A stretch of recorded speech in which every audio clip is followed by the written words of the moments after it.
See, instrumental rationality happens because of a deficit in rationality of understanding the world. Look, let's go through this now. Okay, as it is, we're starting late. Let's go through this, and once we go through this, then you can ask me questions. I'm open to questions. Okay, so just let's go through this because we're already quite late today. And again, Varun Tiger will come because he tired me out yesterday, and that last bit of editing work which I wanted to finish off yesterday, I couldn't do. I was very tired out.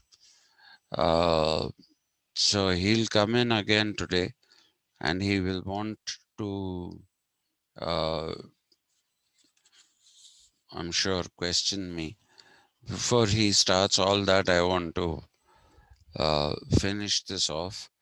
You can ask me questions once I said this is over and done with. And hopefully, today's class will be shorter uh, than the usual classes because there isn't too much left. But there'll be great scope for uh,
to establish communicative action.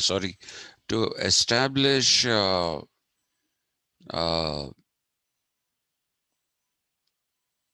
emancipatory reason and to make sure that it continues to work, Habermas gives us this concept of communicative action. Okay, it's not enough uh, if you have emancipatory rationality and you do nothing about it. Okay, he wanted to create a platform of sorts, and from this platform, you would be using the lessons of emancipatory rationality or emancipatory reason. And that platform he called communicative action. So let me be honest with you. I'm not going very deep into the communicative action bit because it's actually written in 2 volumes. Okay, the whole thing is written in 2 volumes, so it's not something that I'm going to go too deeply into, but I will go sufficiently deep into it so that you get to know what communicative action is. Okay, so I hope there I'm clear. So when he's talking about this platform, which he's calling, I'm calling it a platform of communicative action, there are three uh, concerns of his. Concerns as in, I'm concerned about it. No, not in that sense. There are three things he wants to achieve through this. And these three things that he wants to achieve are not independent of each other. They are intertwined or interlinked. They are not independent. Okay, the three things that he's talking about. So, what are these three things? The first of them is basically to develop a certain concept of rationality, which is not tied down to the uh, context uh, and the individual who is in a particular context, but something which is setting you free. Okay, something that is setting you free through rules of language, and this again is emancipatory reason. Okay, so while I'm saying that communicative action derives itself out of emancipatory reason, I would also like you to remember that he is also saying that this again contributes further to emancipatory reason. So just let me put that in a point.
Just let me write down the three concerns, and then I think.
What is the German for this?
Okay, so while I'm writing down, let me write down this also.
Seriously, there's something wrong with me.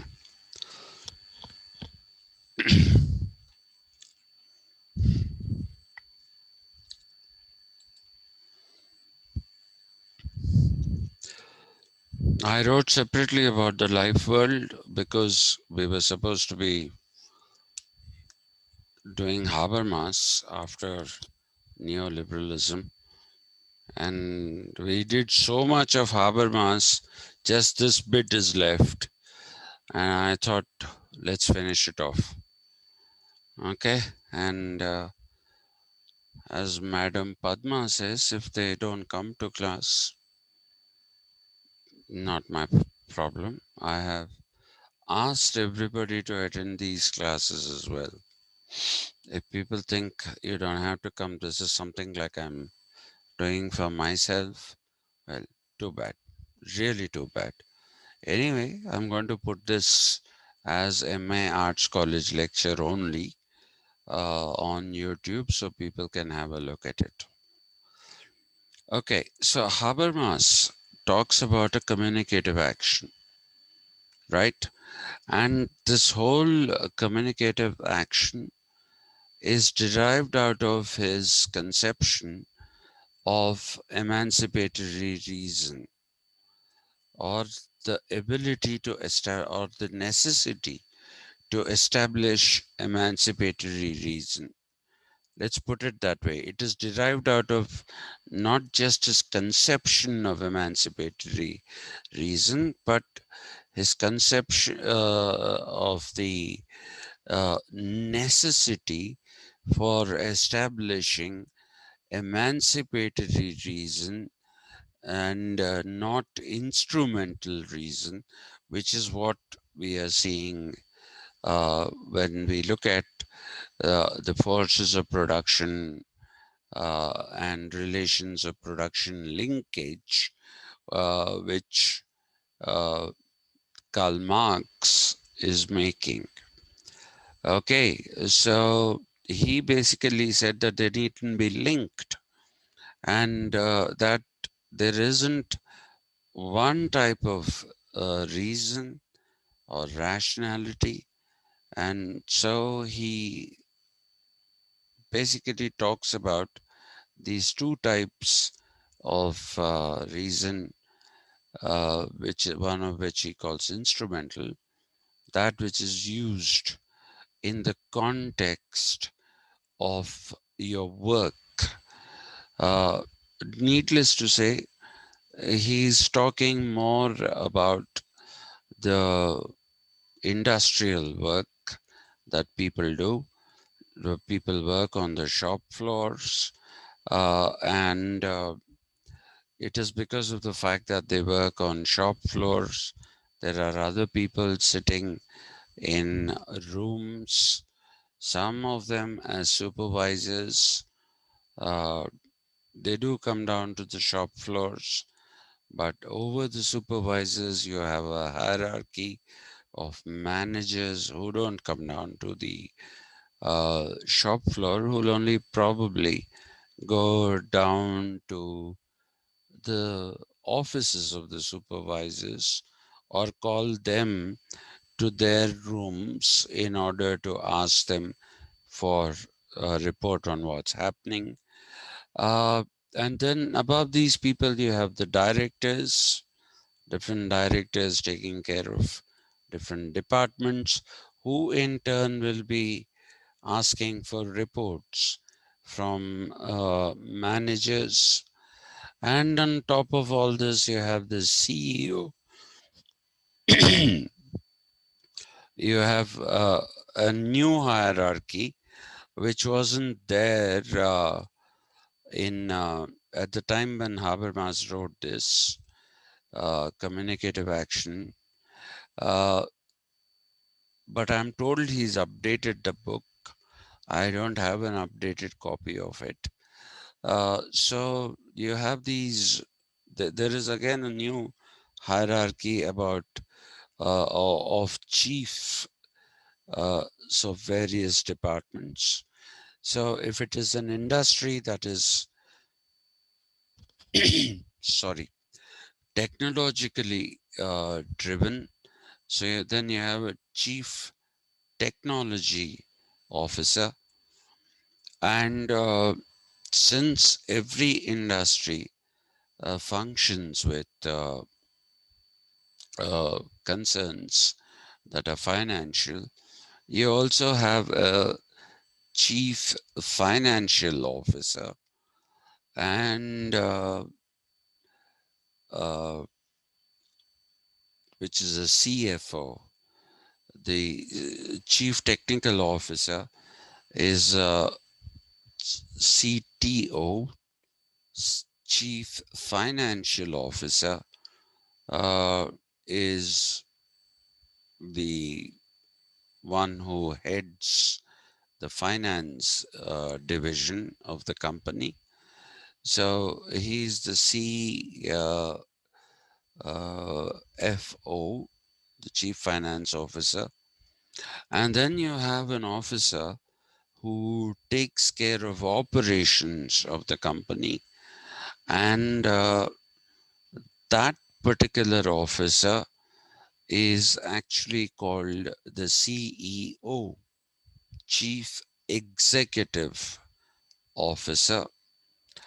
For some time, there was an attempt, I don't know, I just just for the sake of making an attempt, people tried to replace CEO with CXO, because executive, you, the first thing, that is the first syllable that you're emphasizing is the X. So some wonderful management idiot would have thought executive is already there in X. So why use E? So let's use X. You will be amazed. You will be amazed at how people waste time uh, discussing things like this. Should it be CEO or CXO? People used CXO for some time, but it doesn't seem to have caught on too much. Though I still do see some people writing CXO, but it is mainly CEO now. Let me tell you an interesting anecdote. I'll tell it to you very, very quickly. Uh, when my rock band was very much there, one of my friends was working for Low Lentas advertising agency, LOWE, Low LINTAS, Lentas. It was originally only called Lentas Advertising, but a bigger company called Low uh, bought it out, and for some days they called it Low Lentas, so that the brand value of Lentas wasn't lost. Now I think it's simply called Low. Nobody calls it Lentas anymore.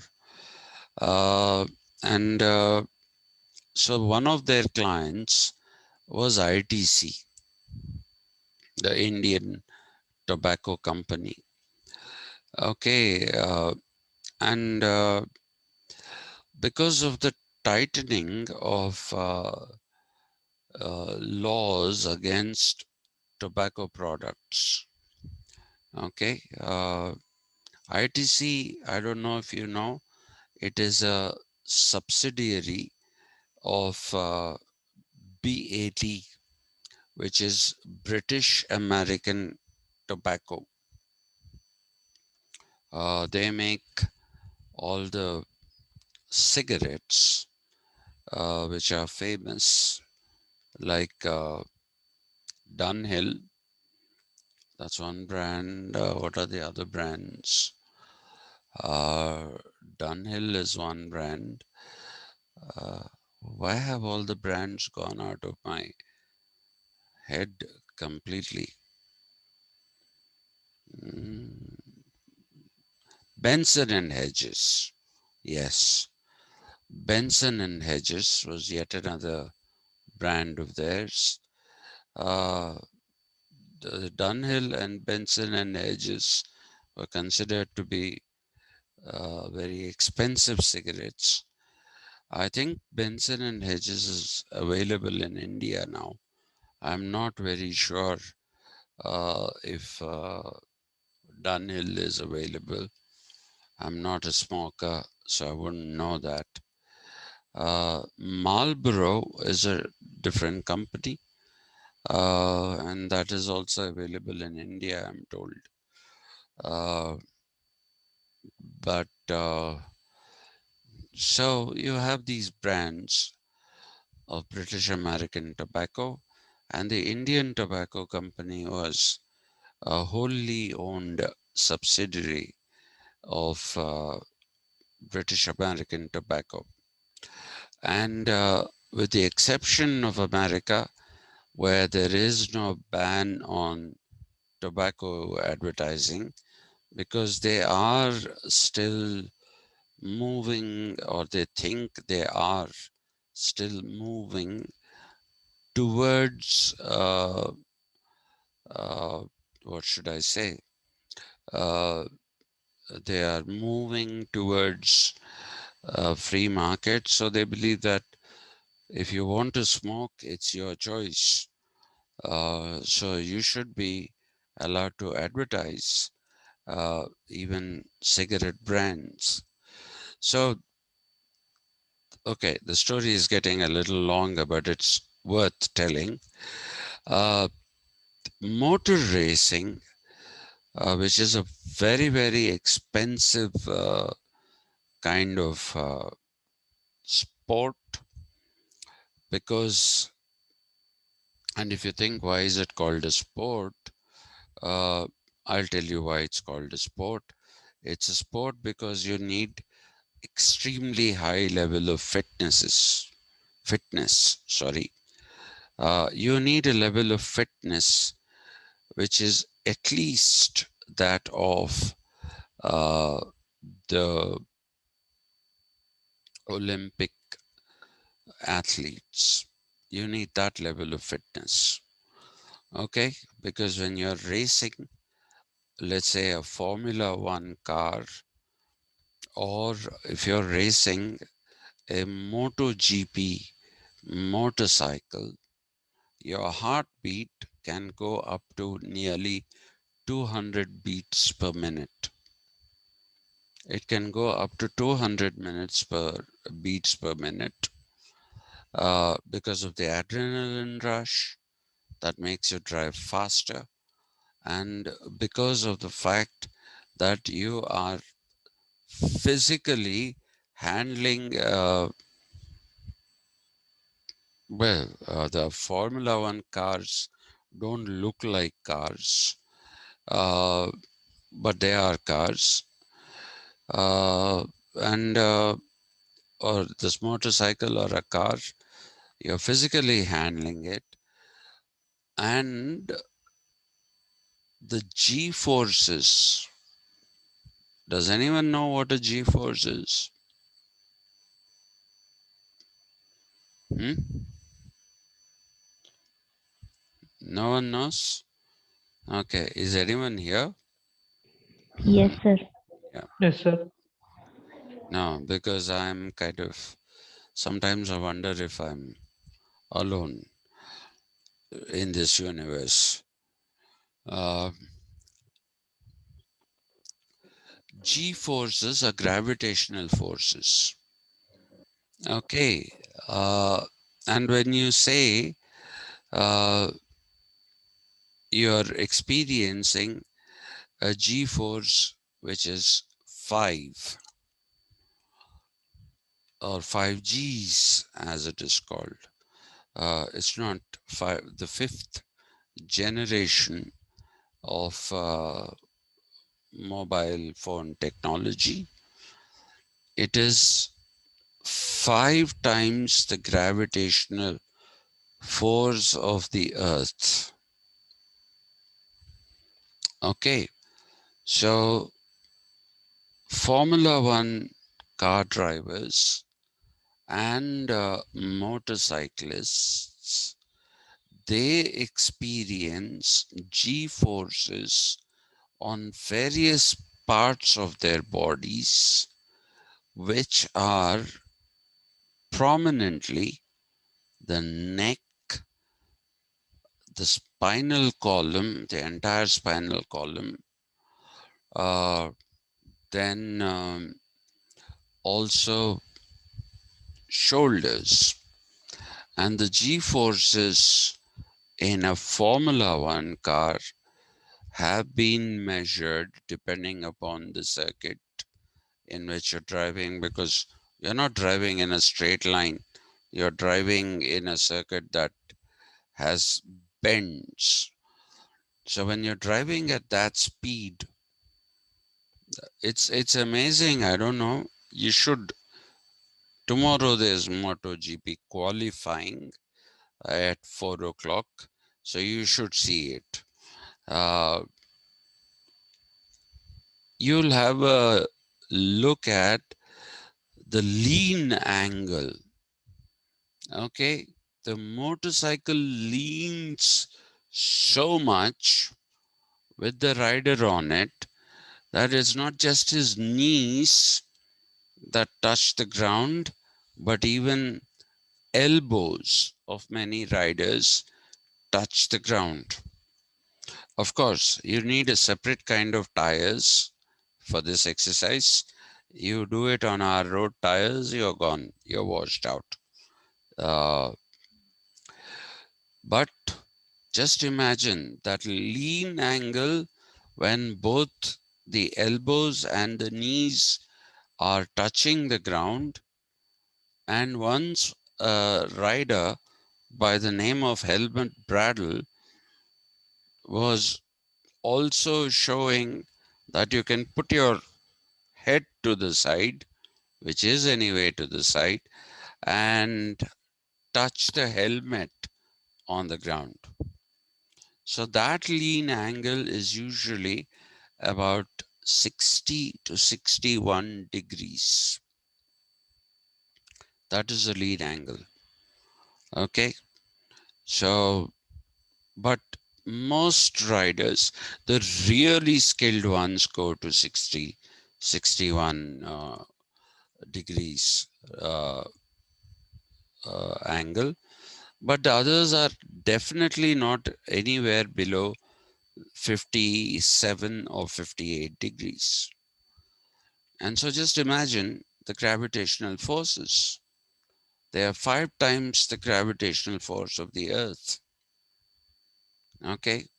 And the same thing with uh, Formula One car drivers. They don't have comfortable seats. They don't have, uh, what should I say, air conditioning. They are sitting almost on the floor of the car, and the floor of the car is just a couple of inches above the ground. So every bump on the road gets transmitted to you. And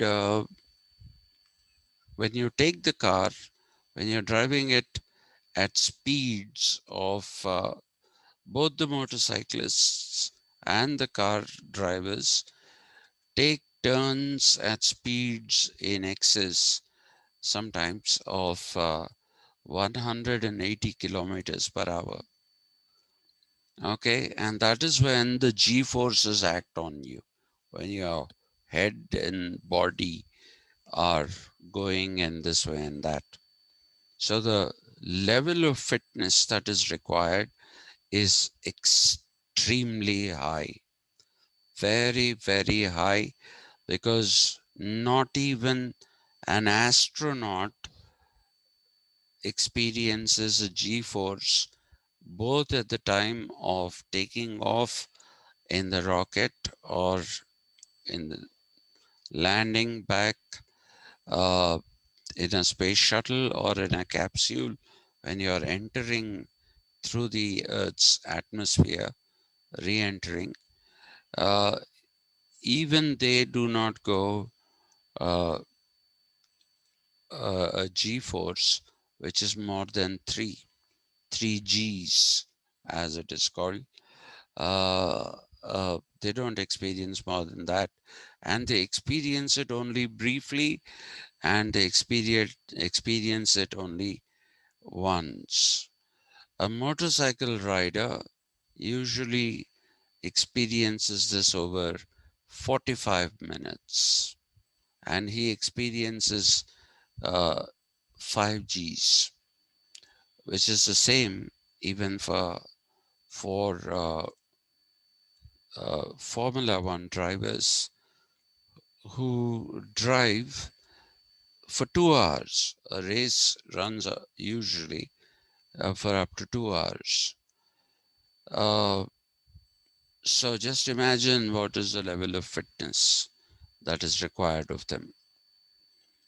So, anyway, the reason why I'm talking about this is that I was trying to tell you uh, that what was I trying to tell you? What was the point? Why did we start with? Yeah, I was I was the stupidity of the corporates. So ITC uh, cannot advertise anymore in India. You can advertise only in the US. But if the telecast of races in the US is coming to other parts of the world, that you can't advertise on the vehicles, or the in the case of Formula One, and in the case of MotoGP, you can't even advertise tobacco products on your clothes. The leathers that the riders wear, uh, they all carry advertisements of various products. Okay, and the car or the motorcycle also does. At one time, they were all tobacco sponsored. Uh, there was a MotoGP team called the Rothmans, Honda, Marlboro, Yamaha, Lucky Strike, Suzuki. All of these were cigarette brands. You had Benson and Hedges sponsored Formula One Jordan cars. Marlboro sponsored McLaren and Ferrari cars. But now they still do, by the way, but it is, well, I don't know how they get their mileage out of it, because this is the most expensive form of sport in the whole world. Uh, so uh, we were doing a song for ITC. ITC was basically, uh, what should I say? ITC was diversifying into various things, and they moved towards uh, what is called a chowpal. A chowpal is a public place in a rural setting. The Telugu equivalent of that is a Rachabanda kind of a thing. And that is where people usually gather for discussions, and that is where people discuss various things about life, and also buy uh, different kinds of vegetables and all that. So the ITC had started the chowpals, and they appointed people called sanyojaks and sanchalaks to drive these chowpals and make them profitable. So they needed uh, an inspirational song. So what did they do? They chose a song by uh, uh, a band called Queen, which was fronted by an Indian whose name was Fredun Balsara. He was a Parsi, but he went as an illegal stowaway on uh, a ship to England and became Freddie Mercury. He was an amazing singer, um, but I'm not a fan of his sexual preferences. Anyway, that's a different thing. So they have an anthem which is called we will rock you. You know, it has that refrain. So they wrote the lyrics and they wanted that to be performed to the um, uh, tune of we will rock you. And they, I believe, sat and discussed for 4 days whether they should write the refrain. The song was in Hindi, but the refrain was in English. And they wanted to know, they discussed for 4 days, or they brainstormed, as that gentleman put it, that should we say, we will win, or should we say, win, we will? So I believe there is a difference between win, we will, and we will win. I don't know. Do you see the difference? If you see, please tell me. Because till today, and I sang that song, so I didn't see any difference. So corporates waste quite a bit of time like this. They are wonderful people. They get paid in lakhs and crores to discuss the difference in meaning between we will win and win, we will. So that's how it works, apparently, the corporate world, which is, I guess, instrumental reason. So if any of you have spotted the difference between those things, please let me know. Uh, anyway, so corporates uh, spend a lot of money and they therefore are caught in this instrumental reason kind of a thing, because there isn't just the thing of employment, it is also the promotional exercises that are there. So, so CEOs and all this, yes, sir. Sir, that mean instrumental rationality you are saying it is like a similar to stupidity. No, I, in many cases, I am told it is. I'm not in the corporate world. I've always shunned it. Okay. I've never thought about working in the corporate world. It is sometimes stupid. Yes. Instrumental rationality can be stupid. If that is your question, it can be. It's not necessarily stupid all the time, but it can be stupid in quite a few instances. In quite a few instances, it can be stupid. Look at ads that come Uh, they're so badly written, the language. They don't convey what they're supposed to convey.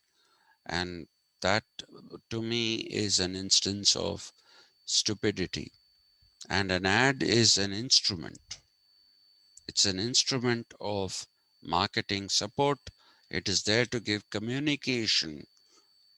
The reason why I have talked about that kind of hierarchy is to tell you that that is another kind of communication, okay, where you're trying to either, like in that song that I sang, where we were being told to sing some stupid lyrics, or it can be something which is in the nature of writing an ad. Incidentally, you don't know this. I wrote ads for 9 years in my life. Okay, I used to do it after working hours. I used to write ads, and I won the Best Copywriter Award twice.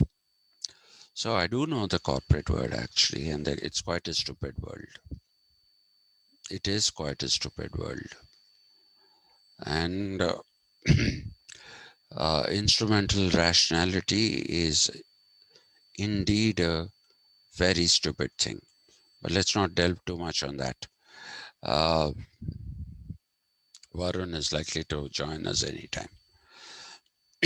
So that kind of communication is different. Communication in a hierarchy. Okay, that is from a shop floor worker to a CEO of a company. Over the CEO, you have the managing director and the chairman. So that is a different kind of communication that is totally based in instrumental reason. If you are looking at the communicative action that Habermas is talking about, Habermas is talking about a communicative action which is based in emancipation or reason that contributes to emancipation. Okay, so the first kind of thing that is that to develop a context, a concept of rationality that doesn't get tied down to the individual and his context. And the context here is his working context. Okay, his the domain, which is where the instrumental reason usually operates. Okay, when you're tied down to that domain, that is when you, irrespective of which situation you are in, you see somebody as boss and somebody as his subordinate. So that is the tying down to the context that we are talking about, not the historical context of, let's say, freedom fighters. No, not that kind of contexts, but the context of your work where somebody is boss and superior, which should end the movement you are out, the moment, sorry, you are out of your workplace, you continue to remain tied down to that context. And that is why instrumental reason continues to have grip over you. So he's saying to develop a concept of rationality.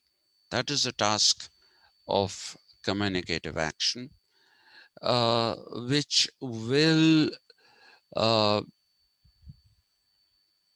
not tie down people to their working contexts, uh, and is something that has the ability, it has the ability to free or liberate people through linguistic rules, and that is emancipating again. Okay, first of all, the fact that you've understood that there is this instrumental reason is in itself a realization that there can be an emancipatory reason. Now, what he's saying here is create rules of language, the way in which you use language, create rules of language in such a way that people are not tied down to their context, the work context, and can break free of that instrumental rationality. So, linguistic rules are rules of how to use words in language. So, for example, sir, you know, quite a few foreign students who come to even Osmania University, and they come from all these Central American, oh, Central Asian, African regions. They don't like to call you sir. I've taught in the law college in OU, where there were a lot of African students, and they would address me as professor, not as sir. Okay, even the Afghan students wouldn't call us as sir. Iranians, Tajikis, all of these people would not call us sir, they would call us professor. That's what they used to do.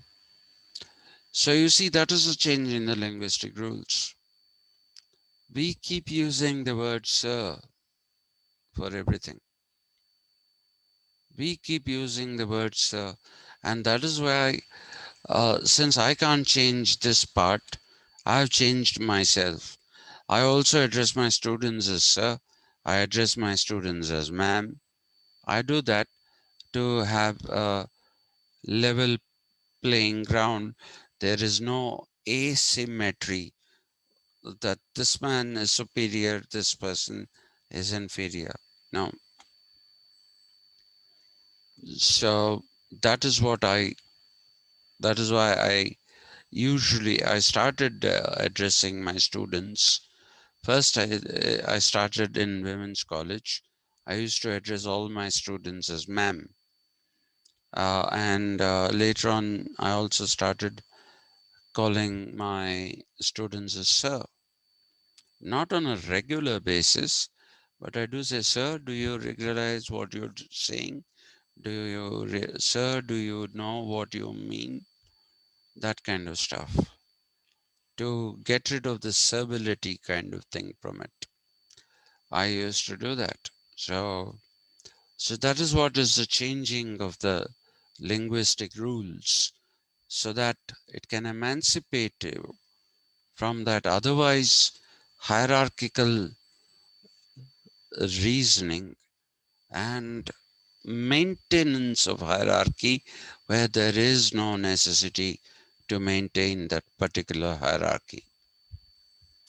Okay. Now, is that point clear? Yes, sir. So Yes, ma'am. by just calling like that or using different words Mm. will not change hierarchy, right? It will remain. Over So a to period, what extent emancipation comes in? it will come over a period of time when you, like, for example, when they're calling us professors, they're calling me by my designation. Sir is not my designation. That is some kind of servitude. When they address me as professor, they are not calling me, they are not using a servile kind of usage. Okay. And like I said, since I can't change I can't ask my students to call me professor. If I say sir to them, then I'm diluting that hierarchy because the student cannot be above me in the hierarchy, right? Right. So that's why I started calling people sir and ma'am. And people object. That is unfortunately, you were one of the people who objected. Hmm? Yes. Yeah. Sir, it's because uh, Yeah, we have the Guru Sishya yeah. Parampara. No, I understand that. I understand that. We have the Guru Sishya Parampara, but not all of us are gurus. Huh? Right. No. So, sir, there's no place for ethics and values in emancipation. There is. It's all ethical. It's all ethical. It's based in values of equality. It is based in the values of people being not inferior or superior. It's based in that. It's all ethical. It's moral. Right. It's moral. It is completely moral and ethical. Yes, sir. Okay. So I hope I have made that first point clear, because that is the most important point if you basically need to understand things. So the next thing after that is to construct a two-tier concept. We say tier, but it's actually not a tier, it's a tier. Two-tier concept of society that integrates. Some people write this as one word, life world. Please don't do that. That sorry, life world, if written as one word, is not very correct. It should be a hyphenated word. Okay, it is life and world coming together and not conjoining. They can't be conjoined. Life and the world cannot be conjoined. So it has to be a hyphenated term.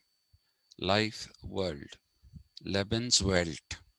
That is what uh, it is in German. Okay, in German it is Lebenswelt, and when you translate it into English, it has to be translated with that particular hyphen. Lebenswelt doesn't, even though you don't see a hyphen there, it doesn't assume a hyphenate, a non-hyphenated conjoining of life with world itself. No, you have to realize that life is far more temporal. Maybe the world is also temporal. Maybe it is eternal. About that, we don't know. But even if it is temporal, even if it is something that's not going to be there always, it's the period for which it has existed so far and may continue to exist is far more than the time that is there in our life. At best, we may live for 140, 150 years if you're in Japan. Uh, in India, these days people are living into their 80s. Uh, but what is that compared to the life of the world, the lifespan of the world? So don't make it a conjoined word because there are two different things there. Uh, no, I hope if he's going to ask me questions, I'm going to ask him to shut up. Okay, so the next point is to construct a two-tier uh, concept of society that indicates the life world. The life world is down below. The life world is self-evident, okay, or it is a given and it need not be proven,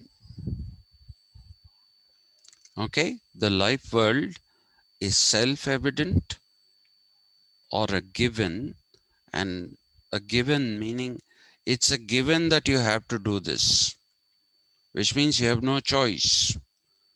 You have no choice in that matter, and it need not be proven. That is what Habermas says about emancipatory rationality, okay, or emancipatory reason. You construct a rationality through linguistic rules, which makes it self-evident that we have to break free of the instrumental reason, which is otherwise stifling freedom. It is stifling people's, what should we say, their self-respect. So all these things don't need to be proven. They are to be taken as given. Irrespective of the nature of the job you do, unless it is an illegal thing, you should be respected for it. That should be a given. It should be self-evident. So a janitor, I don't know, do we have janitors in Usmania University? I wonder. Anyway, a janitor in an office and the CEO of an office are both are both to be treated with the same amount of respect. Now, please remember here that Habermas is not saying that you should have or you can have instrumental rationality while you're at work, but while you have left the place of work, or when you have left the place of work, you are no longer a party to instrumental rationality, but you should take on emancipatory rationality. That is not what he's saying. If that is the meaning you got, then you've got it very wrong. What he's looking at is the replacement of instrumental reason with emancipatory rationality or emancipatory reason, even in a place of work. Even in a place of work, there might be a hierarchy, but that does not stand or should not stand in the way of emancipatory thinking. And what is emancipatory thinking? It is the embracing of humanity, giving respect to everyone for the work that they do, because everybody's work is important. If you don't have janitors who maintain clean bathrooms, I don't think uh, people can go to work. I don't think people can go to work. And one of the things that I say that I'm constantly ashamed of my country, though I'm not ashamed of being an Indian, but I'm ashamed of our toilet habits. We have terrible toilet habits. We don't think that somebody after us is going to come and use the toilet. We don't think about that. We don't give it even a moment's thought. We simply dirty the place as if, you know, there's nobody else who's using it. Look at our trains, even planes. It's an amazing thing. You know, when I was coming back once from America, I was coming back via Dubai. So the same set of passengers are coming to Hyderabad. This is a Hyderabad Washington flight. So till Dubai, it is operated by, it was operated by Jet Airways, and from Dubai to Washington, it was operated by United. So the same set of people are traveling in in United Airlines. It's simply called United, or Jet Airways. Same set of people are traveling. Only you're changing the aircraft. While you were in the United plane, it's about 13 and a half or 14 hours flight. These very people are keeping the toilets absolutely clean. The plane toilets are clean. And once the transshipment has happened, once we've got off the United plane and got onto a Jet Airways aircraft, a 4-hour flight, or 3.5 hours actually.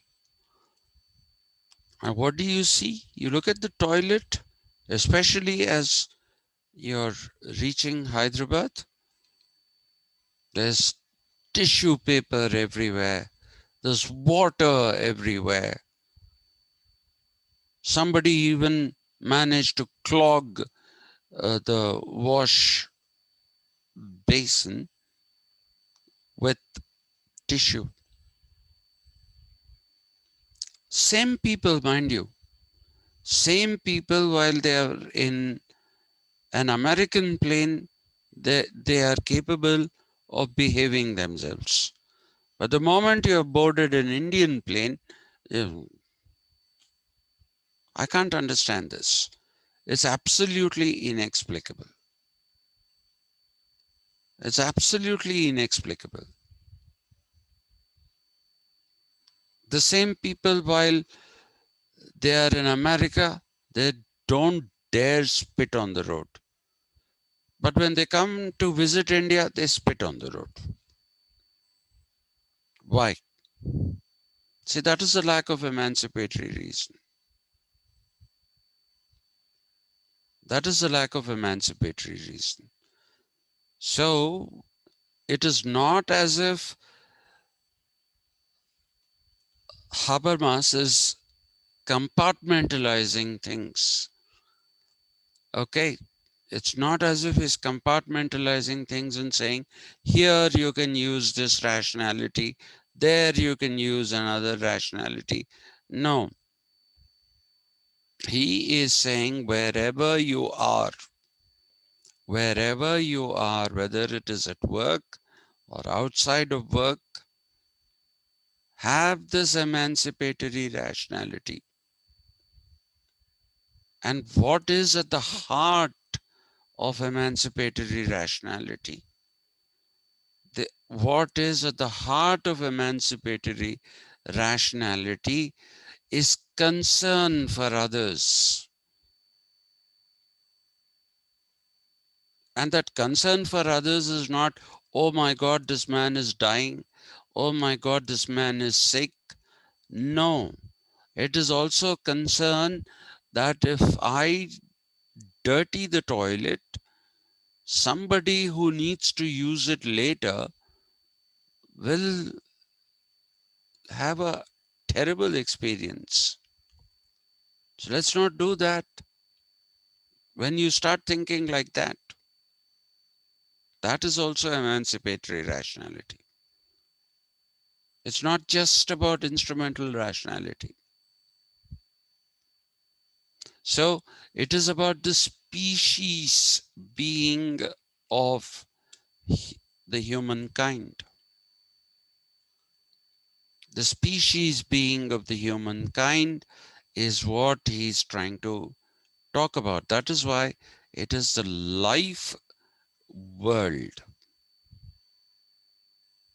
Life world. It should be hyphenated. And the second, the two-tier concept, that one is the life world, Lebenswelt, and the second is the system. Have respect for the system, is what he said, because he thought, he saw that there was some merit. He took his inspiration from two systems theorists. One is David Easton, who used it in the context of the word system. He was not an admirer of David Easton. And when I do David Easton, when I'm doing political analysis with you, that is when I'll tell you why he didn't admire David Easton in an unqualified manner. But he thought that the usage of the word system to designate the sphere in which we live, he thought it served a purpose. And he especially liked the usage of international systems theory and the idea of an international system as used by Immanuel Wallerstein. Uh,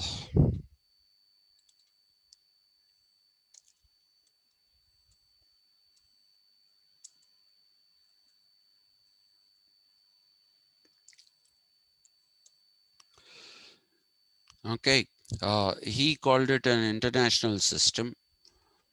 Now, what is it that impressed Habermas about the international system? He thought by talking about an international system, you are not looking at the world as fragmented. It is not a fragmented world, but it is a united world. There is a system that is keeping us all together. It is contributing. The idea that we live in a system contributes to this whole thing of humanity coming together, or the humankind coming together. So he liked that system there. Again, not in an unqualified fashion. He very well understood power relations. But that word system, despite the fact that there were inequalities in it, whether it is in the case of international systems or whether it is in the case of the systems theory of David Easton, and even Gabriel Almond uses it. So he thought that both these usages of system are showing that people still have solidarity even if there are inequalities.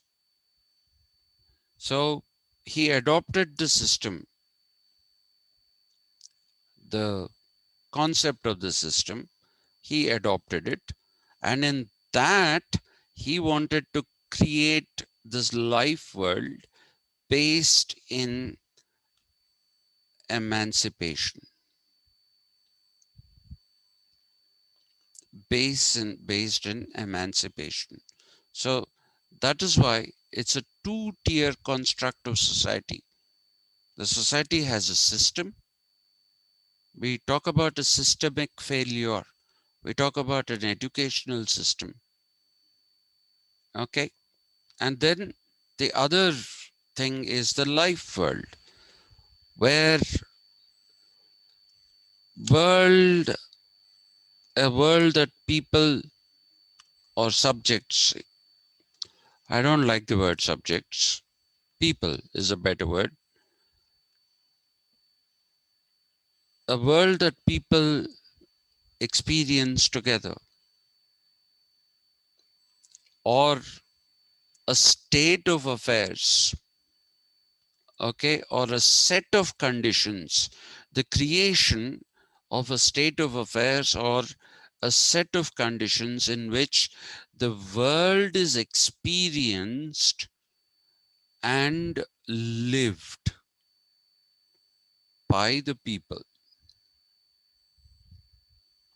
Okay, if you want, actually Habermas uses it more dramatically, in which he says, in which the world is experienced and in which the world is lived.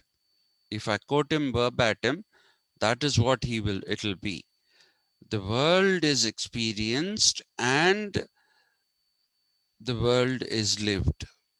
A state of affairs or a set of conditions in which the world is experienced and in which the world is lived. That is what he calls Earl Bed. Okay, Earl Bed. So that is what drew the system to him. Okay, that it makes this possible. The life world can be established through the changing of rules of language, how you use language.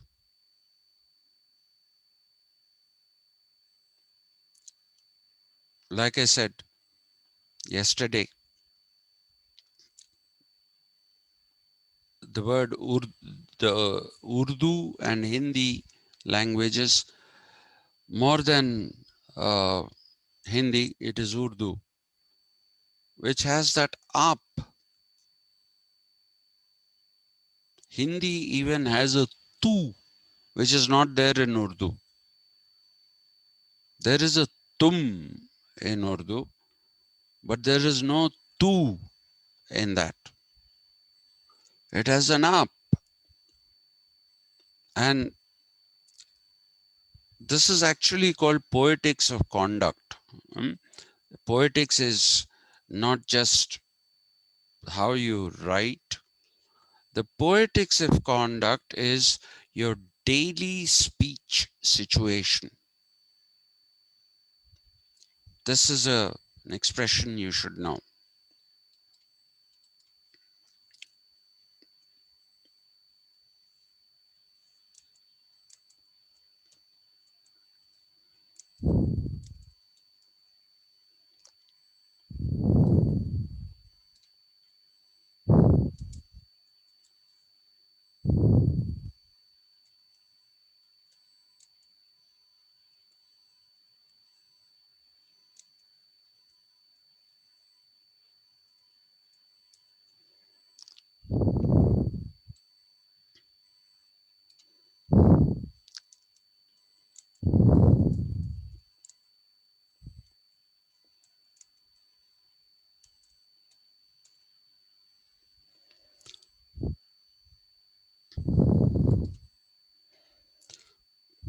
Poetics of conduct is the everyday speech situation in every sphere of life, work, home. If you've seen any of the old Hindi films, if you've seen any of the old Hindi films, you will see that people, elderly people, address their little grandchildren, बरखुरदार आप क्या कर रहे हैं? A small child, okay, is addressed, बरखुरदार आप क्या कर रहे हैं? They don't say, अबे ओ क्या कर रहा है? So that is what I mean by changing the rules of language, the linguistic rules. Okay, that is what I'm implying by that. The way you use your language can emancipate you from the stupid things that tie you down to that context, which in this case is, of course, work, because he's talking about it in the context of work first and foremost.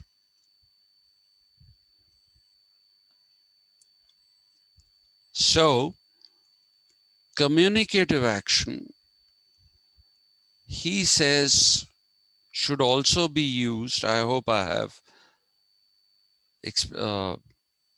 explained the second point sufficiently. Anyone who thinks I have not explained it sufficiently? The second point? No? Okay, so let me go to the third point.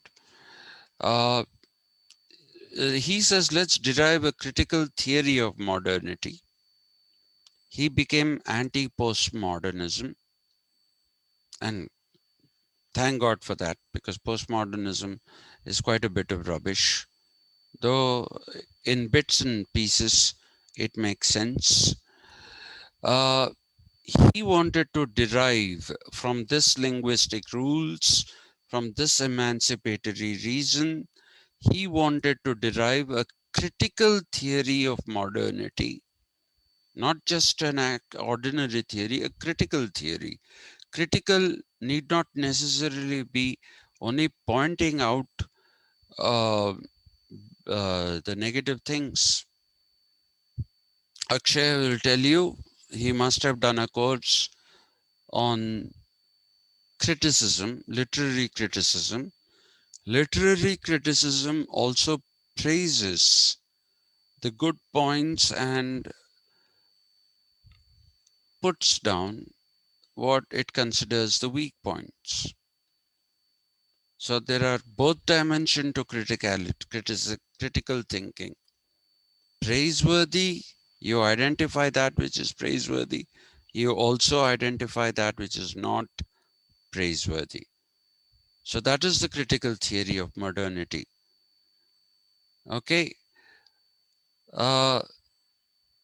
It should demonstrate a way to redirect and not give up. Postmodernism gives up on modernity. Derrida, Gadamer, all these people, the French tradition essentially, with a little bit of German people thrown in. I think Gadamer is the only German. Otherwise, postmodernism is more of a French tradition. It's a disruptive tradition. It doesn't, Foucault is another one of them, though I am a great, I respect Foucault a lot. I don't respect Derrida so much. But these are people who have disrupted the whole knowledge system. They have disrupted the whole social constructs that emerged in the modernity. If you look at Weber and if you look at Durkheim, you will see that they attach a great deal of importance to modernity. And the positive things that it can do that I want to take up as a project. Is there a paper somewhere here? Ah, I want to take up one class on modernity and its criticism. Will somebody else note down and remind me, because I'm noting it down on a piece of paper that might fly away. Yes, sir. Mm. That's a very important thing. That's a very, very important thing. Okay, modernity and its criticism, postmodernism. Yeah.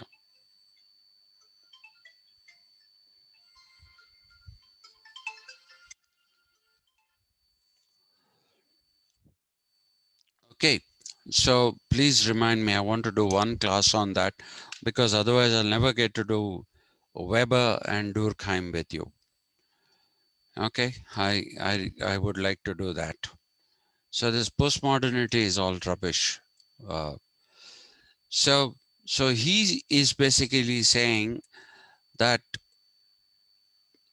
we should find a way, a critical theory of modernity, which demonstrates a way or shows us a way to redirect the project of the original modern enlightenment, which is the Renaissance, not the French enlightenment. That's why the original modern enlightenment, not the French enlightenment, not the German enlightenment, both of which are pessimistic. Both of which are pessimistic. He wanted to redirect it and not give up, but not take it uncritically. He didn't want to take the project of the original modern enlightenment uncritically. The humanist project, that is. Okay, if you really want to know what that project is,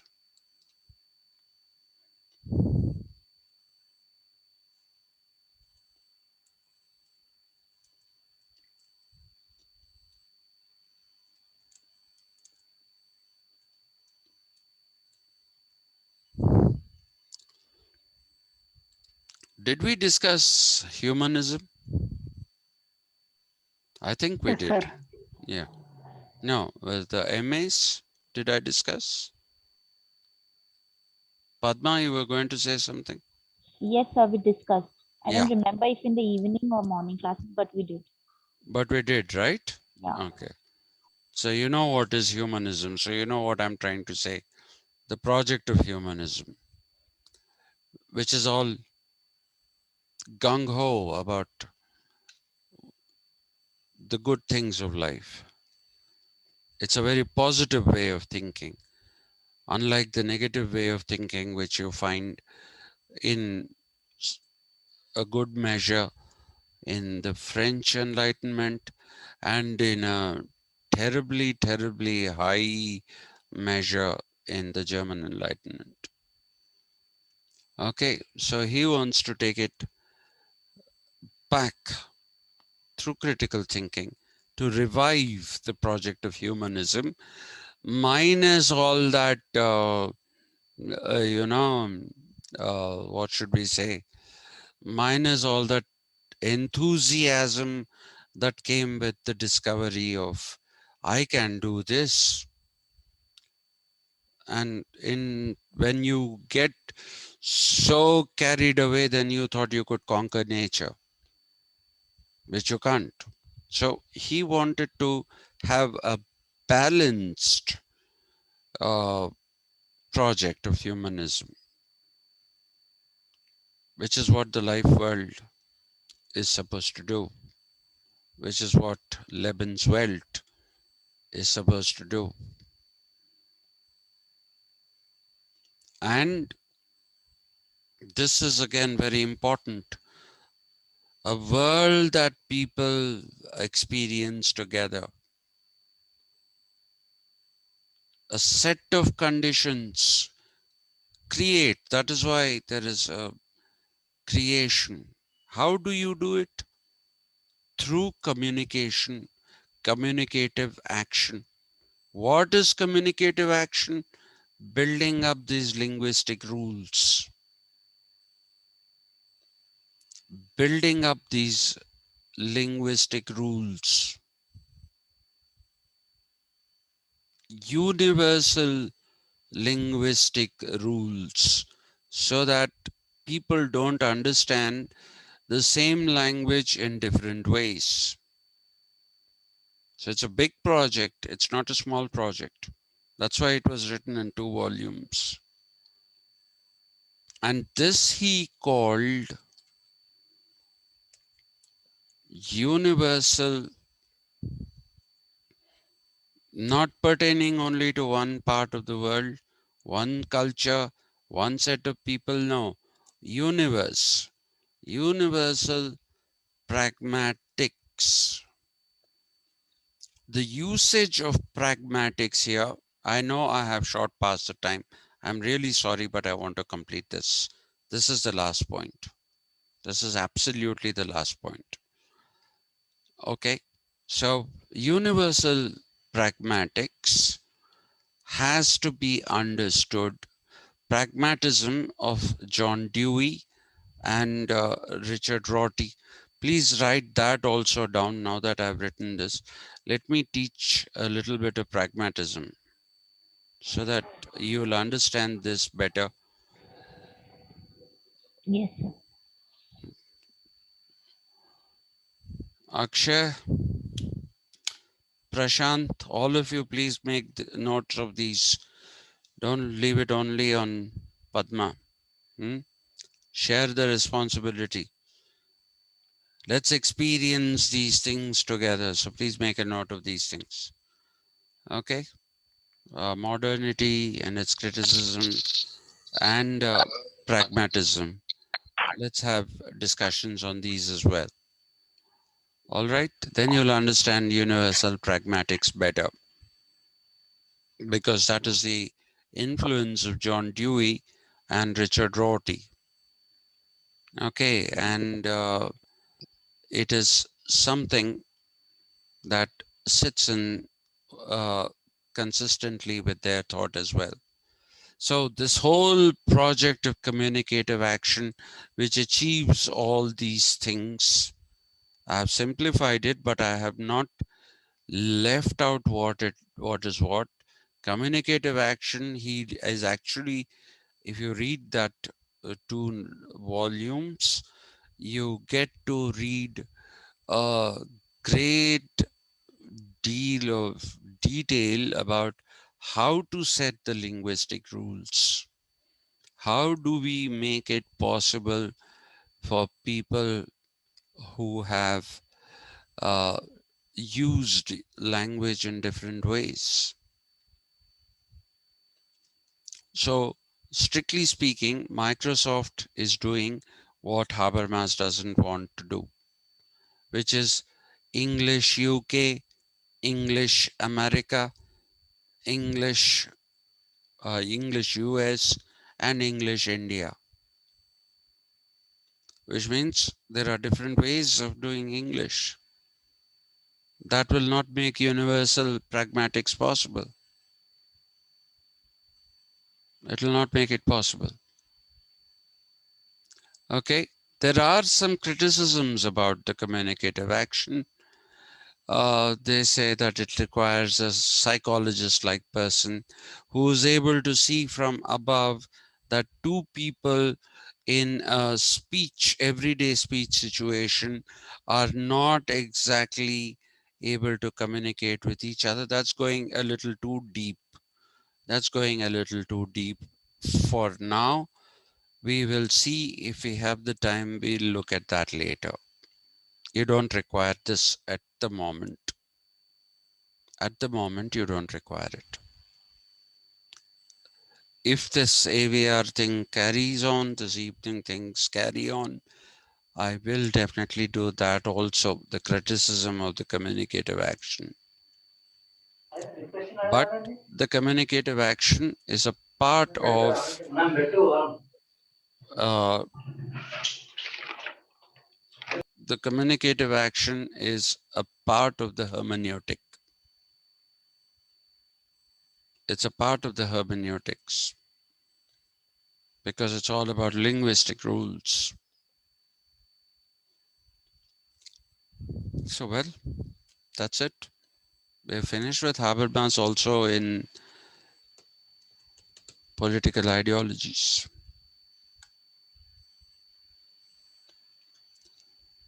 Okay, then.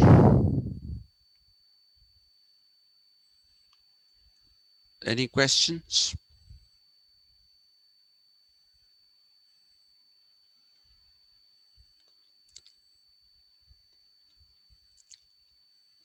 How many are there? Oh, not bad.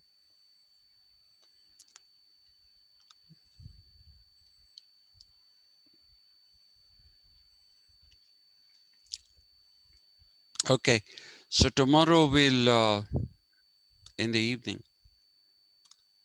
we will begin with political analysis. And while doing that, we will be doing David Easton.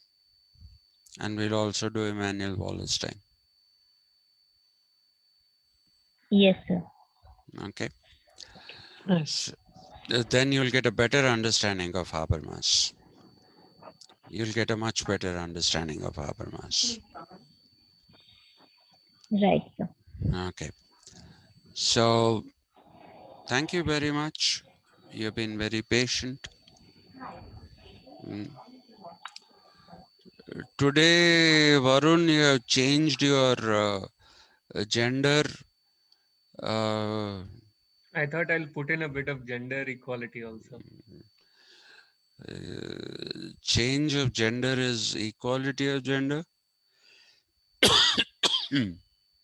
I don't know. No, but representation of gender. Representation. There are enough women here. I think there are more women than men. Seriously. Woohoo. Huh? Yes, sir. In the morning classes, usually there are more women than men. But So, it's not as much about the participants, but as much about what I'm doing. I thought when I'm using random names, I might as well use names sort of equally. Although okay. that's not possible, they're not nearly enough for popular women actors. Why not? Call yourself Chaya Devi, Surya No, I Kantam, cannot and stoop down to those levels. No. stoop down. They were fantastic actresses. Or rather, go back in time because I'm not familiar with their work. Oh, they are amazing actresses. Amazing actresses, especially Surya Kantam. Versatile to the core. Versatile. So versatile. Uh, as a rule, I think South Indian cinema has produced better actresses than better actors, than actors. Sorry. The actors are all, since they're male centric roles and all that, they overact and they do stupid things. Actresses, Savitri, for example, my word, what an actress she was. What and I saw her in Muga Manasulu, one of the greatest films ever made, I think. And all the songs in that, the lyrics of Atreya, uh, they are amazing, Muga Manasulu. And then you have Kanya Sulkam. But this is not fair on your part.